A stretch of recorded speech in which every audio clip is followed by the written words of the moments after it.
গোসবা থেকে প্রসেনজিৎ রয়েছেন আমাদের সঙ্গে সরাসরি। প্রসেনজিৎ, কি অবস্থা, কি খবর পাচ্ছ এখনো পর্যন্ত? যদিও এখন একদমই সকাল, তাও এখনো পর্যন্ত কি খবর পাওয়া যাচ্ছে গোসবার? কাল রাতে কেমন ছিল এলাকা?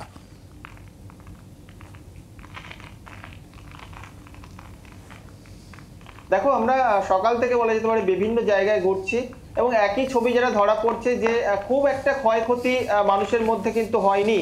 এবং আমরা যেটা যদি দেখি যে গত রাতে যে সন্ধ্যে থেকে যে দাপটটা বাড়ছিল ধীরে ধীরে রাত অবধি, সেটা কিন্তু বলা যেত একটা পর্যন্ত সেই দাপট ছিল রিমেলের। এবং ঝোড়ো যেমন হাওয়া, পাশাপাশি কিন্তু বৃষ্টিও চলছিল এবং তারপরে ধীরে ধীরে সেটা কমতে থাকে।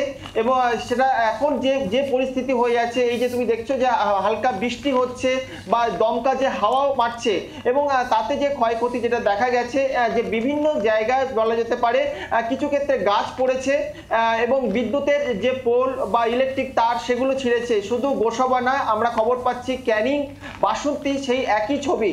তবে যেটা যদি পূর্বের যে অভিজ্ঞতাটা আমরা দেখি, যেটা ইয়াস বা আমফান, আইলার মতো যে ঘটনা ঘটেছিল, যেটা মানুষ খুব ভয় বা আতঙ্কের মধ্যে ছিল এই রিমেলে, যাদের মানে বাড়ি ছেড়ে যারা আইলা বাড়িতে আশ্রয় নিয়েছিল তারা একটা ভয় বা আতঙ্কের মধ্যে ছিল।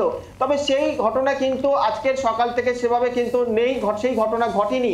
এবং যেটা মানে এলাকা জুড়ে যে ক্ষয়ক্ষতি যেটা হয়েছিল পূর্বে, সেই ক্ষয়ক্ষতি কিন্তু এখন দেখা যাচ্ছে না এবারের এই রিমেলে।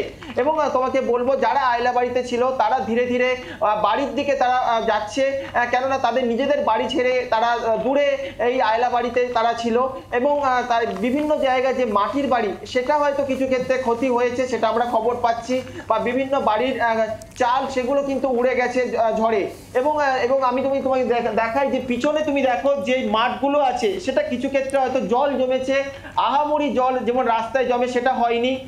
এবং মানুষের যে মধ্যে যে আতঙ্কিত, সে আতঙ্কিত ভাবটা কিন্তু ভয়টা সেটা কেটেছে। তারা চাইছে যে আবার ফের স্বাভাবিক হোক, এই বৃষ্টি বা ঝোড়ো হাওয়া যেটা আছে সেটা বন্ধ হোক, রাস্তায় মানুষ বার হচ্ছে এবং তাদের কর্মজীবনে ফেরার জন্য কিন্তু তারা চেষ্টা চালাচ্ছে। কিন্তু এই মুহূর্তে যেমন ফেরিঘাট, যে নদীঘাটগুলো আছে, সেখানে কিন্তু সেই নৌকা চলাচল এখনো আপাতত বন্ধ হয়ে আছে। এবং হয়তো বেলা বাড়ার সাথে সাথে প্রশাসন আবার হয়তো সেটা স্বাভাবিক যদি হয়ে যায়, তাহলে সেই নৌকা চলাচল আবার করবে।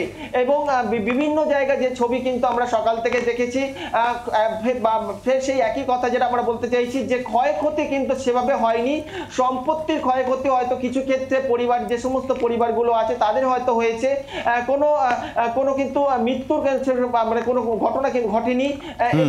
এবং বলা যেতে পারে যে এখন এই সকালে যে আমরা যে ছবি দেখছি, যে হালকা বৃষ্টি বইছে, দমকা যে হাওয়া সেটা কিন্তু একটানা চলছে।